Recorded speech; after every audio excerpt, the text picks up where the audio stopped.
우리가 살아가면서 겪게 되는 수많은 시험이 있습니다. 시험이 무엇입니까? 시험은 한마디로 고난입니다. 고난. 학생은 학교를 다니면서 시험을 치러야 되는데 그 시험은 고난입니다. 밤낮으로 열심히 공부를 해야지 좋은 성적을 거둘 수 있기 때문에 고난이죠. 저도 시험 기간만 되면 긴장을 하고 아침 일찍 집을 나서서 학교 도서관을 찾아갔는데 벌써 줄이 길게 서 있더라고요. 그래서 학교 도서관에 못 들어가고 다른 곳으로 발길을 옮겼던 기억이 납니다. 여러분, 그런데 우리가 믿음 생활할 때 반드시 우리에게 찾아오는 것이 있는데 바로 시험입니다. 예수님께서도 사탄에게 세 가지 시험을 받으셨습니다. 세 가지 시험이 무엇입니까? 돌을 떡으로 만들어 먹으라 라는 시험, 그리고 높은 데서 뛰어내려보라 라는 시험, 그리고 마귀에게 절을 하면 천하 만국을 주겠다라는 그런 시험을 받으셨습니다. 모세도 시험을 당했습니다. 어떤 시험이었을까요? 무리바에서 백성들이 원망합니다. 물이 없다고 막 원망합니다. 그때 모세가 어떻게 했을까요? 너무 화가 난 나머지 그 반석 돌을 지팡이로 딱 치면서 내가 언제까지 너희에 대해 이렇게 해줘야 되겠냐 이런 식으로 화를 냈습니다. 화를 내면서 이렇게 자기가 마치 물을 내는 것처럼 그렇게 반석에서 물을 냅니다. 그게 바로 모세에게 임한 시험이었습니다. 사실은 그때 모세가 화를 내지 않았어야 되고 하나님의 영광을 드러내면서 물을 냈어야 되는데 그렇게 하지 못했다라는 겁니다. 모세도 인간이니까 그런 어려움을 당한 거죠. 시험을 당한 거죠. 결국 그 일로 인해서 모세는 가나안에 들어가지 못하게 됩니다. 다윗에게도 몇 번의 시험이 있었는데 첫 번에 어떤 시험이 있었냐면요, 인구 조사에 대한 시험이 있었습니다. 다윗이 어느 날 사탄이 그 마음을 충동질합니다. 그래서 인구 조사를 해야 되겠다라는 생각을 합니다. 인구 조사. 여러분, 인구 조사가 왜 시험일까요? 인구 조사가 왜 문제가 됩니까? 예? 아니요. 세금 때문에 그런 게 아니고요. 인구조사라는 것은 어떤 겁니까? 정확한 통계를 낸다라는 거 아닙니까? 그러면 대략 우리나라 인구가 몇만 명이구나 이걸 알게 되면 그 숫자를 의지하게 됩니다. 하나님을 의지하는 게 아니라 숫자를 의지하게 돼요. 하나님 기뻐하시는 게 아니었다는 겁니다. 그 당시에는요. 그래서 요압이 그렇게 말합니다. 하나님 기뻐하시는 거 아닙니다. 인구조사. 어차피 하나님께서 이 민족을 주셨는데 굳이 인구조사를 합니까? 근데 다윗이 아니다, 해봐라. 그래가지고 인구조사를 하게 됩니다. 그런데 요압이 좀 마음이 비뚤어졌어요. 그래가지고 몇몇 족속을 뺍니다. 빼고서 인구조사를 하게 되죠. 어쨌거나 그 일로 인해서 하나님께서 화가 나십니다. 분노하십니다. 그리고 심판을 내리시는데 세 가지 심판 중에 하나를 골라라 라고 했는데 다윗이 고른 심판이 어떤 심판이었을까요? 짧은 기간에 최단시간에 전염병을 일으키는 것이 다윗이 고른 심판이었습니다. 그래서 전염병이 왔고 수많은 사람들이 단시간에 죽게 됩니다. 그리고 하나님께서 전염병을 내리신 그 이후로 후회를 하십니다. 내가 괜히 이렇게 했구나. 후회를 하시게 됩니다. 어쨌거나 다윗이 시험을 당했고 그 시험으로 인해서 심판을 받게 됩니다. 여러분, 시험은 무엇을 말하는 것일까요? 원어에 보게 되면 시험이라는 그 말의 뜻이 시련이라는 말이 있고 유혹이라는 말이 있습니다. 또 다른 말로 또 tempt, 유혹한다라는 그런 말이 있고 테스트, 검사한다라는 그런 의미가 포함되어 있습니다. 여러분, 먼저 시험은 유혹이라는 의미가 있습니다. 에덴 동산에서 아담과 하와가 잘 살고 있었는데 어느 날 누가 나타납니까? 뱀, 즉 사탄이 뱀 속에 들어가서 뱀이 하와에게 유혹을 합니다. 선악과 따먹어라. 동산 중앙에 나무가 있던데 그거 먹지 말라고 하시더냐? 아니다. 다른 건 다 먹지만 그것만 먹지 말라고 하셨다. 그러면서 마귀가 슬슬 하와를 꼬드깁니다. 그리고 결국에는 하와가 그 선악을 알게 하는 나무의 실과를 먹게 됩니다. 그리고 아담에게도 줍니다. 둘 다 죄를 범한 거죠. 하나님께서 하지 말라고 한 죄를 범했습니다. 그래서 죄를 짓고 나서 이 아담과 하와가 맨 처음 했던 일이 무엇이었습니까? 하나님의 낯을 피해서 그늘로 숨어버렸습니다. 옛날에는 떳떳하게 얼굴 들고 다녔는데 죄를 짓고 나니까 하나님께서 자기들을 찾을까봐 죄를 짓고 나니까 부끄럽고 또 숨고 싶고 그런 거예요. 여러분, 죄 짓고 나면 어떻습니까? 숨고 싶죠. 죄 짓고 나면 누군가 얼굴을 보기가 껄끄럽습니다. 똑같은 그런 일이 벌어진 거죠. 결국 시험에 넘어져서 죄를 지었기 때문에 이런 일이 벌어지게 된 겁니다. 여러분, 많은 경우 우리는 마귀에게 유혹을 받습니다. 마귀는 주로 우리에게 육신이 원하는 바를 따라 살아라 라고 말합니다. 네 육신이 원하는 바를 따라 살아라. 지금 당장 육신이 좋은 일을 해라 라고 말합니다. 수많은 사람들이 이 마귀의 유혹을 받아 넘어졌고 지금도 넘어지고 있습니다. 여러분, 두 번째 시험은 테스트한다, 검사한다라는 그런 의미가 있습니다. 다니엘서 1장 12절에 보니까 청하오니 당신의 종들을 열흘 동안 시험하여 채식을 주어 먹게 하고 물을 주어 마시게 한 후에 똑같은 말입니다. 여기 보면 시험이라는 말이 나오죠. 여러분, 무슨 뜻입니까? 그 당시에 다니엘이 명석한 다른 소년들과 함께 바벨론으로 포로로 끌려가게 됩니다. 끌려갔는데, 자, 가서 이 사람들이 두레가 명석하다 보니까 이 바벨론에서 이 사람들을 인재로 키우려고 합니다. 포로들이지만 인재로 키우려고 해요.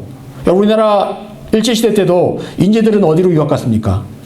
동경으로 유학을 갔죠. 일본 동경으로. 마찬가지입니다. 동경으로 유학한 것처럼 이들도 끌려왔지만 명석한 두뇌로 바벨론의 어떤 하수인으로 쓰려고 했던 겁니다. 그러다 보니까 음식을 좋은 걸 주는 거예요. 좋은 걸 주는데 왕이 먹던 음식을 주는 겁니다. 왕이 먹던 음식이라고 해서 먹다 남는 음식이 아니고요. 왕이 먹을 만한 그런 음식을 주는데 문제는 그 음식이 제사를 지낸 음식이라는 거예요. 이 우상들에게 제사를 지내는 음식이라는 겁니다. 전부 다 고기 종류예요. 고기 종류. 고기를 먹으면 아무래도 힘이 나겠죠. 그래서 고기를 주니까 다른 소년들은 다 그 고기를 먹습니다. 이게 웬 떡이냐 하면서 고기를 먹죠. 그런데 다니엘과 친구들은 그걸 먹고 싶지 않은 겁니다. 왜? 우상에게 드려진 음식이기 때문에 먹지 않겠다라고 다짐을 합니다. 그래서 왕의 환관장에게 이렇게 말합니다. 자기들을 관리하는 그 관리에게 말합니다. 우리로 하여금 열흘 동안 10일간 이거 안 먹고 채식만 하게 해주십시오. 채식은 야채죠. 이 채소들은 왕의 그 우상에게 드려진 음식이 아닙니다. 채소만 먹기를 원합니다. 라고 말합니다. 그리고 나서 나중에 열흘 뒤에 고기를 먹은 사람들과 고기 먹지 않은 우리들과 비교를 한번 해보십시오. 만약에 우리의 몰골이 더 초라하다 그러면 그때는 우리가 당신의 처분에 맡기겠습니다. 라고 말을 한 겁니다. 그래서 열흘 동안 채식만 하고 저기는 고기만 먹고 했는데 더 얼굴이 좋은 거예요. 그래서 그날 이후로 왕의 그 우상에 드려진 그 음식을 먹지 않고 채식을 할 수 있게 되었다는 겁니다. 자신을 지킬 수 있게 되었다는 거죠. 거기서 말하는 게 열흘 동안 시험하여 나름 테스트해보라는 겁니다. 여러분, 테스트는 누가 하는 겁니까? 테스트의 주체는 바로 하나님께서 우리를 테스트하세요. 유혹은 마귀가 합니다. 테스트는 하나님이 하세요. 하나님께서 아브라함에게 하나밖에 없는 아들, 100세에 낳은 아들 이삭을 드리라고 말씀하십니다. 이삭을 제물로 바쳐라. 여러분, 성경 어디에도 이 부분 외에 하나님께서 사람을 제물로 바치라는 부분은 없습니다. 그런데 하나님께서 오늘 갑자기 아브라함에게 네 아들, 하나밖에 없는 그 아들을 제물로 바쳐라 라고 그렇게 말씀하십니다. 자, 그때 아브라함은 두말 없이 자기 아들을 바치려고 합니다. 그때 하나님께서 말리시죠. 아브라함아 멈춰라 말리십니다. 그리고 이게 바로 하나님의 테스트였음을 말씀하십니다. 얼마나 아브라함의 믿음이 좋은지를 테스트하신 거예요. 여러분, 학생이 공부를 열심히 했는데 공부를 열심히 한 것에 대한 반드시 시험이 있어야 결과를 알 수가 있는 거예요. 하나님께서 가데스 바네아에서 이스라엘 백성들에게 말씀하십니다. 각 지파가 12지파인데 12지파 중에서 한 명씩을 선발을 해라. 그리고 대표로 그들을 가나안 땅을 정탐하게 하라 라고 말씀하십니다. 가나안 땅에 들어가야 되는데 들어가기 전에 먼저 그 땅을 한번 먼저 볼 기회를 주겠다 라고 말씀하시면서 한 사람씩을 택하여서 12명을 택해서 40일간 가나안 땅을 정탐하게 하십니다. 결국 40일간 가나안 땅을 다녀온 사람들은 어떤 식으로 말했을까요? 10명은 부정적으로 말합니다. 여기 가져온 이 포도송이가 얼마나 큰지 보십시오. 하지만 그곳에 사는 사람들은 기골이 장대합니다. 거인족 속입니다. 우리가 감히 그들을 이길 수가 없습니다. 우리는 다 죽었습니다. 그들 앞에 우리는 메뚜기 같습니다. 라고 말합니다. 여러분, 하나님께서 과연 이스라엘 백성이 가나안 땅에 들어갈 만한지를 테스트하시려고 한 겁니다. 그런데 그 테스트를 그들이 통과를 했을까요? 못했을까요? 통과를 못했습니다. 부정적으로 말함으로 통과를 못했습니다. 여러분, 하나님께서 저와 여러분에게 어떤 문을 열어주기를 원하십니다. 문을 열어주기를 원하세요. 그런데 문을 열어주시기 전에 항상 우리를 테스트하십니다.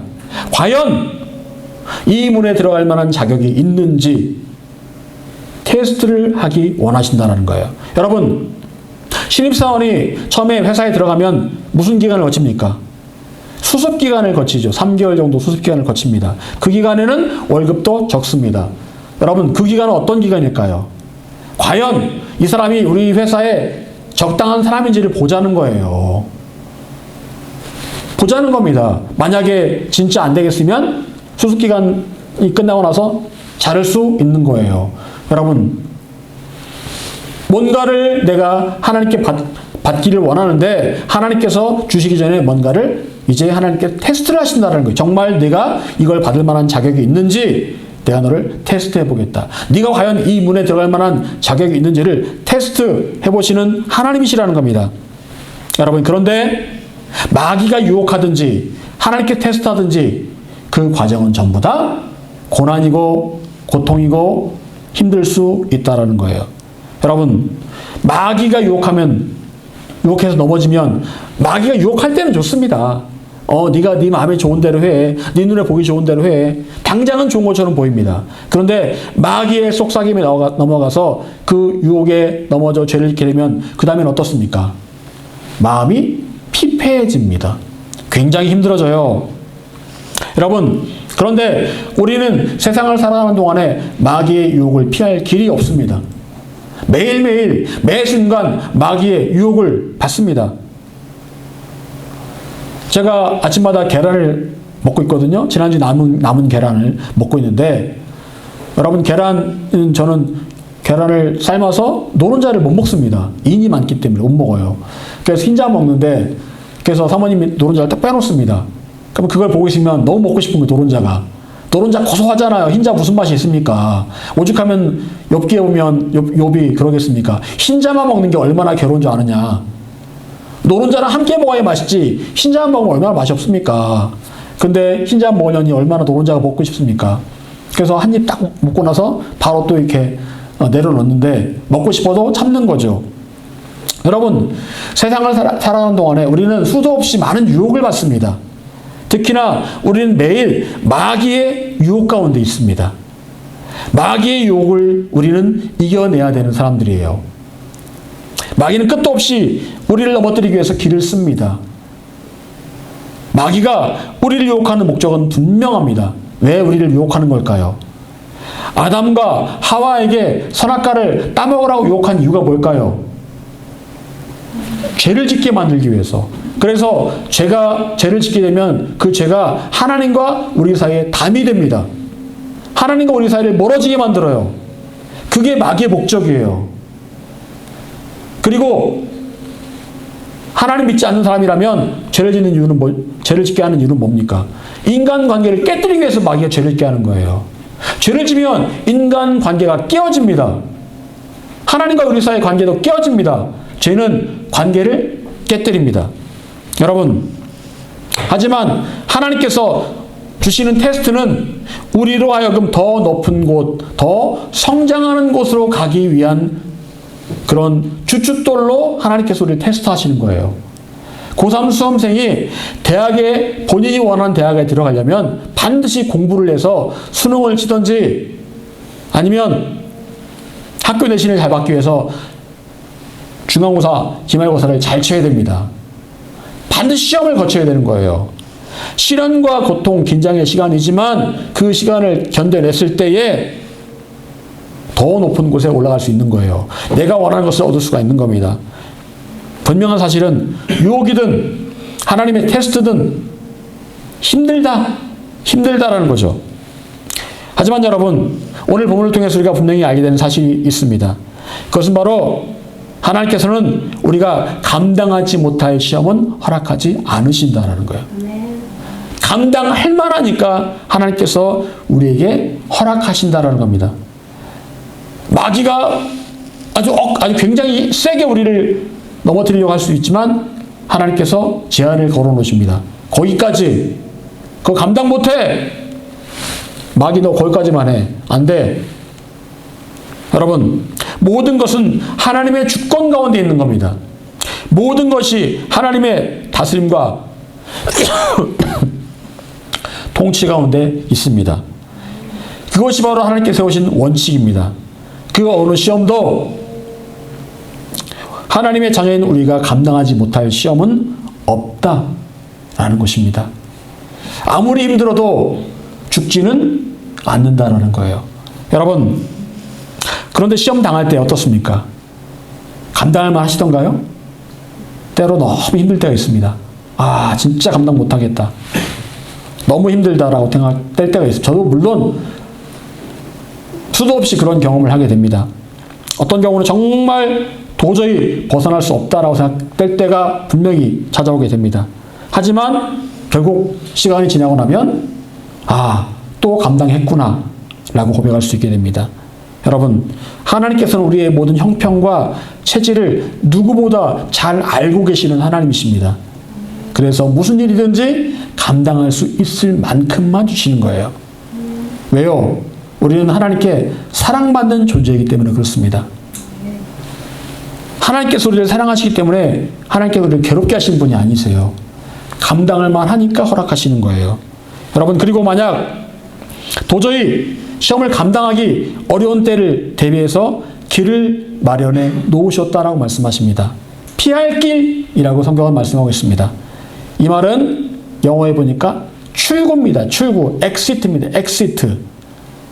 출구가 반드시 있다. 비상 통로가 반드시 있다라는 거예요. 여러분, 하와가 마귀로부터 선악과를 따먹으라는 유혹을 받을 때 과연 피할 길이 있었을까요? 있었을까요?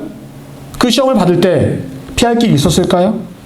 마귀는 물어봅니다. 여기 동산에 있는 모든 나무의 실과를 먹지 말라고 하시더냐? 그러니까 하와가 말합니다. 아니, 모든 나무의 열매를 먹을 수 있지만 저 중앙에 있는 저 나무는 나무 열매를 먹지 말라고 했어.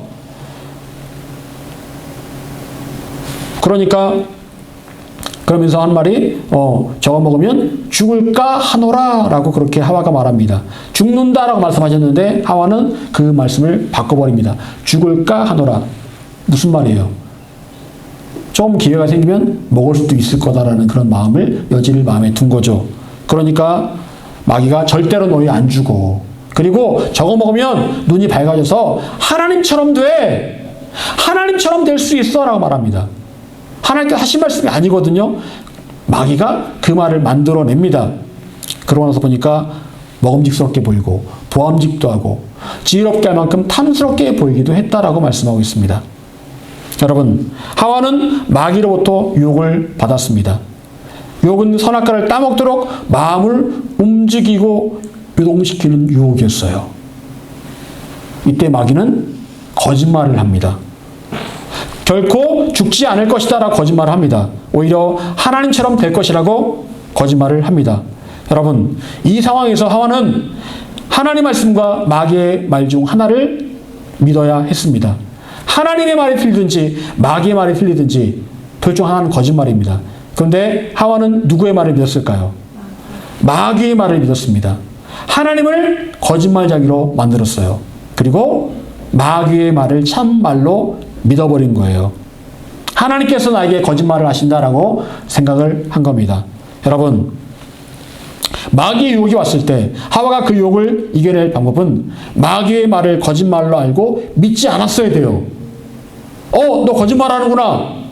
너 왜 거짓말해? 라고 했어야 되는데 마귀는 100% 거짓말을 하는데 하와는 마귀의 말을 참말로 믿고 하나님의 말씀을 거짓말로 여겼다는 거예요.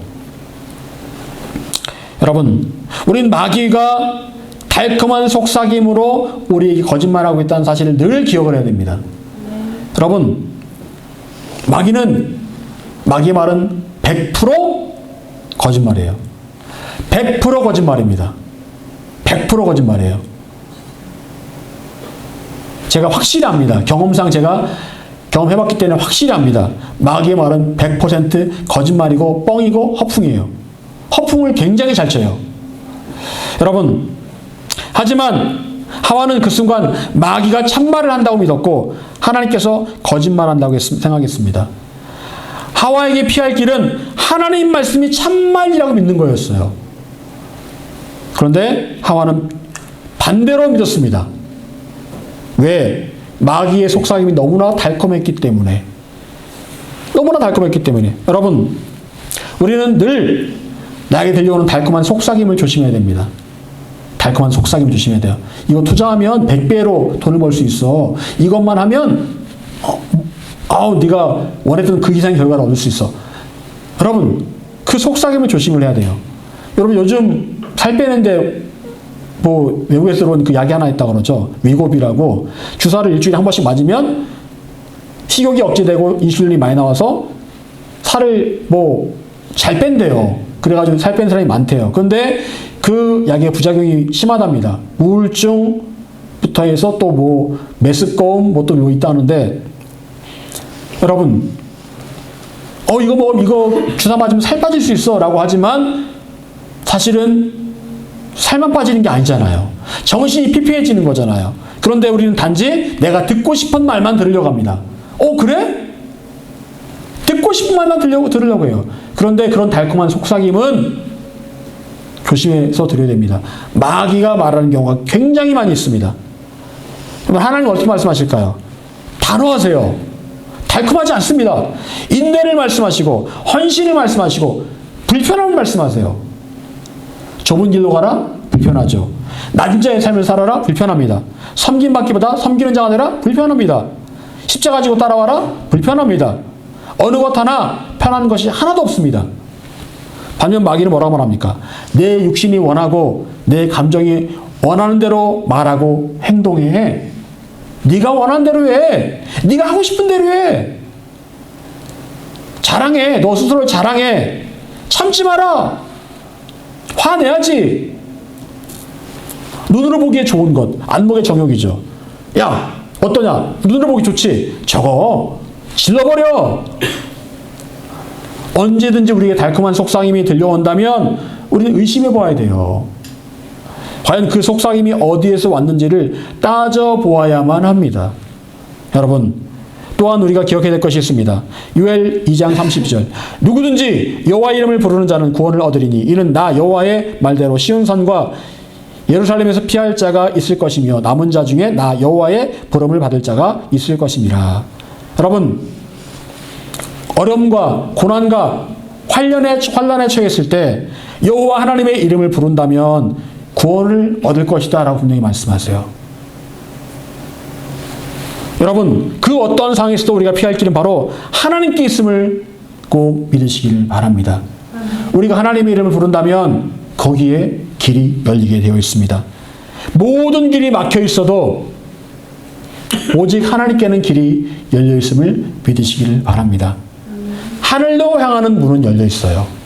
사방이 막혀 있어도 하늘로 향하는 문은 열려 있습니다. 여러분, 예수님께서 십자가를 지시기 전에 얼마나 괴로우셨을까요? 내가 몇 날 며칠 십자가를 져야 되는데 이 사실을 알고 있다? 얼마나 괴롭겠습니까? 그런데 그 상황에서 예수님의 유일한 통로는 바로 기도하는 자리에 나아가는 것이었습니다. 예수님께서는 기도하셨습니다. 기도의 자리에 나가서 유일한 통로인 바로 그 자리에서 기도하셨습니다. 그때에 천사가 와서 예수님을 도와주었다라고 말씀하고 있습니다.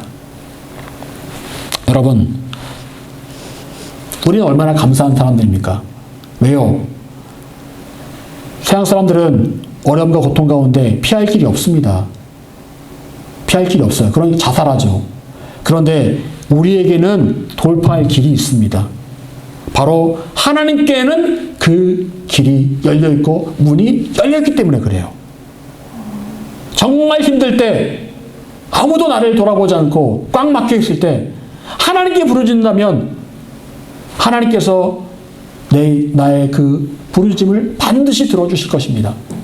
너는 내게 부르짖으라 내가 내게 응답하겠고 분명히 말씀하셨잖아요. 여러분, 우리는 늘 우리에게 주어진 인생을 겨우겨우 버티면서 살아가야 한다면 얼마나 힘들고 어렵겠습니까? 겨우겨우 버티기만 한다면 어렵잖아요. 로마서 8장 37절은 이렇게 말씀합니다. 그러나 이 모든 일에 우리를 사랑하시는 이로 말미암아 우리가 넉넉히 이기느니라. 하나님 뜻은 무엇입니까? 우리를 사랑하시는 이로 말미암아 우리가 넉넉히 이기는 것이다. 넉넉하게, 겨우겨우 아니요, 넉넉하게 이기는 것이다. 그것이 바로 하나님의 뜻이다라고 말씀하세요. 하나님의 사랑 가운데 있으면 우리가 넉넉히 이겨낼 수 있다. 그러니까 힘들수록 어려울수록 하나님의 사랑을 더 찬양하고 하나님의 사랑 가운데 더 깊이 들어가라는 거예요. 더 예배하면서. 요한일서 4장 18절 사랑 안에 두려움이 없고 온전한 사랑이 두려움을 내쫓나니 두려움에는 형벌이 있습니다. 두려워하는 자는 사랑 안에서 온전히 이루지 못하였느니라. 여러분, 사랑 안에 두려움이 없다라고 했어요. 두렵습니까? 하나님의 사랑 가운데 있으면 두려움이 없습니다. 힘드십니까? 잘 모르시겠습니까? 말씀을 보고 또 기도하고 하나님을 찾으세요. 그래서 하나님의 사랑을 깊이 경험해 보세요. 그러면 두려움이 사라지게 됩니다. 그리고 하나님의 사랑이 부어지면 우리는 넉넉히 이겨낼 수 있게 될 것입니다. 여러분, 시험을 당하지 않는 사람, 고통과 고난이 없는 사람은 아무도 없습니다. 하지만 그 시험, 고통, 고난을 우리는 충분히 넉넉하게 이겨낼 수 있습니다. 세상의 방법으로는 안 되겠지만 하나님께서 방법을 주셨기 때문에 가능한 거예요. 그리고 정 어려울 때는 하나님께서 반드시 우리에게 피할 길을 주십니다. 여러분, 하나님의 사랑이 채워지면 넉넉히 이겨낼 수 있습니다. 하나님의 사랑이 채워지면 두려움이 사라집니다. 버티고 견디는 것이 아니라 여유롭게 이겨낼 수 있습니다.